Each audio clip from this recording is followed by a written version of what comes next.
অনেক কষ্ট পেয়ে মারা গেছে। আমি জীবনে ভুলতে পারবো না, আমার সারা জীবনের আক্ষেপ থাকবে। মানে মান সম্মান বলতে কিছু নেই, ভয় ডর মান সম্মান লজ্জা ঘৃণা কিছু নাই।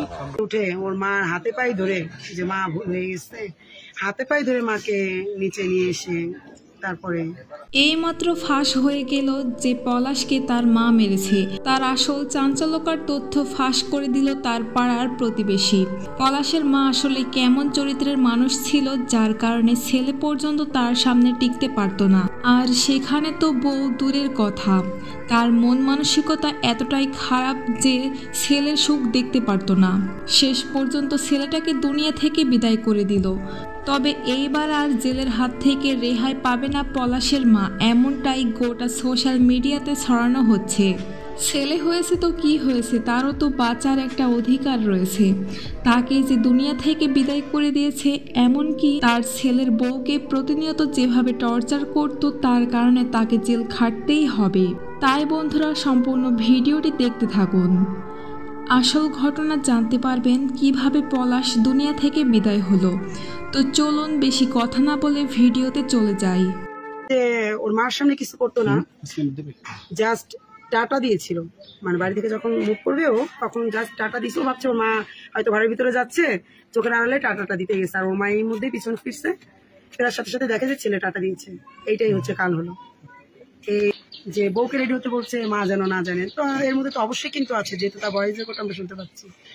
তবে সেখান থেকে আমরা আরো একটা ক্লিয়ার হলাম যে হ্যাঁ, ওর মার দোষ আছে। আর বিয়ের দিন রাতে তো এটা আমার পিসি শাশুড়ি নিজে গিয়েছিল, মেয়ের সাথে একজন যেতে হয়। তো এখান থেকে আমাদের এখান থেকে বিয়ের রিচুয়ালটা শেষ হতে একটু সময় লাগছে। তো ওর মা বলছিল যে সন্ধ্যার আগেই চলে আসতে হবে। তো সেখানে 1.5-2 ঘন্টা দেরি হয়েছে। তো সে 4 তলায়, মানে একদম ফার্স্ট দিন 4 তলায় বসে আছে। তো সে নামবে না, দেরি হয়ে গেছে, আমি বরণ করবো না। পলাশ নিজে উপরে উঠে ওর মার হাতে পায়ে ধরে, যে মা হয়ে গেছে, হাতে পায়ে ধরে মাকে নিচে নিয়ে এসে তারপরে এখান থেকে যাইতে দেরি হয়েছিল, বিয়ে করে যাইতে, বাসি বিয়ের দিনে। আচ্ছা, বাসি। তো এটা আমার পিসি শাশুড়ি আর কি, এটা মা করছে, উনি তো সাথে গেছিল। তো উনি এসে আমাদেরকে বললো যে তোমরা তো মেয়ে দিলা ছেলে, ভালো ছেলের কাছে, বাট একটু খোঁজ নেওয়া উচিত ছিল। যে আর আমার পিসি শাশুড়ি যখন নাকি বৌভাতের দিন বলে নাকি খাইতে বসছে, তারই আশেপাশে লোক এখন যাই বলুক, তখন বলছে যে আপনারা একটু খোঁজ দিয়ে দিলেন না। ওর মা কিন্তু খুবই টাফ একটা মহিলা, বড় বউকে কিন্তু এই পর্যন্ত অনেক নির্যাতন করছে। বাট বড় ছেলে সেটার প্রতিবাদ করছে বলে বড় বউ এখন টিকে আছে। আর আমাদের ক্ষেত্রে যেটা হয়েছে, হ্যাঁ উনি একই প্রসেস চালাইছে। বাট পলাশ যদি একটু শক্ত হইতো, মাকে, মানে আমার কথা, মাকে আমি ভালোবাসি ঠিক আছে, বাট আমি যখন চোখের সামনে দেখতেছি আমার বউ আমাকে ডাল রান্না করে দিচ্ছে, আমি একটু বলছি যে মা সুস্মি ডালটা ভালো হয়েছে, মা আমার সামনে ডালের গামলাটা চাঙা দিয়ে ফেলে দিল। তো তখন তো আমি কি আর আরেকজনকে, একটা ছেলে তো রিয়াক্ট করতেই পারে যে মা এটা তুমি কি করলাম। সে কিছু বলে নাই, উল্টা তখন সুস্মিকেও কিছু বলে নাই। পরে সে রাত্রে বুঝাই বলছে যে মা তো এমনই, তুমি কিছু মনে করো না, এটা কোনো সমাধান না।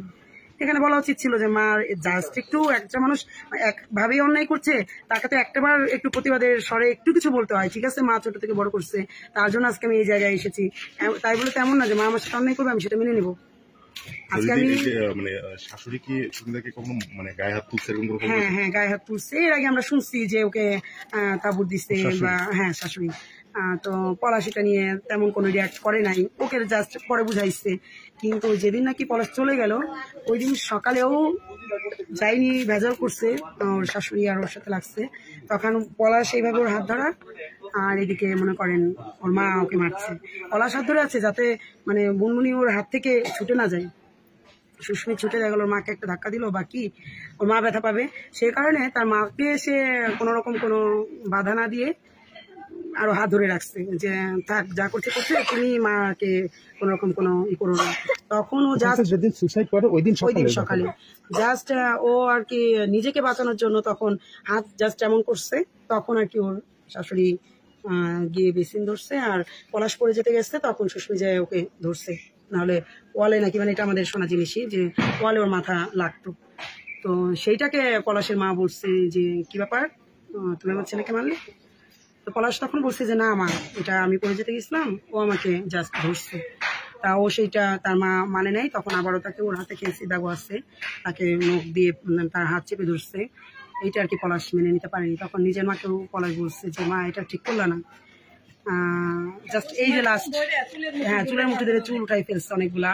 তো মানে এই হয়তো লাস্ট পলাশ একটা কথাই তার মাকে বলছে যে মা এটা ঠিক হলো না, এটা আমি মানতে পারলাম না। জাস্ট এই পর্যন্তই হয়তো ওর, আর ও সুস্মির সঙ্গে কথাও বলেনি। আর মানে এই ঘটনার যে মেইন সূচনা জাস্ট এই যে ভেজালটা, তার আগের দিন 7ই মে তো চলে গেল, 6ই মে ও হচ্ছে ওর মার সামনে কিছু করতো না, জাস্ট টাটা দিয়েছিল। মানে বাড়ি থেকে যখন মুভ করবে ও তখন জাস্ট টাটা দিয়েছিল, ভাবছে ওর মা হয়তো ঘরের ভিতরে যাচ্ছে, চোখের আড়ালে টাটাটা দিতে গেছে, আর ওর মা এর মধ্যেই পিছন ফিরছে, ফেরার সাথে সাথে দেখা যায় ছেলে টাটা দিয়েছে। এইটাই হচ্ছে কাল হলো। এই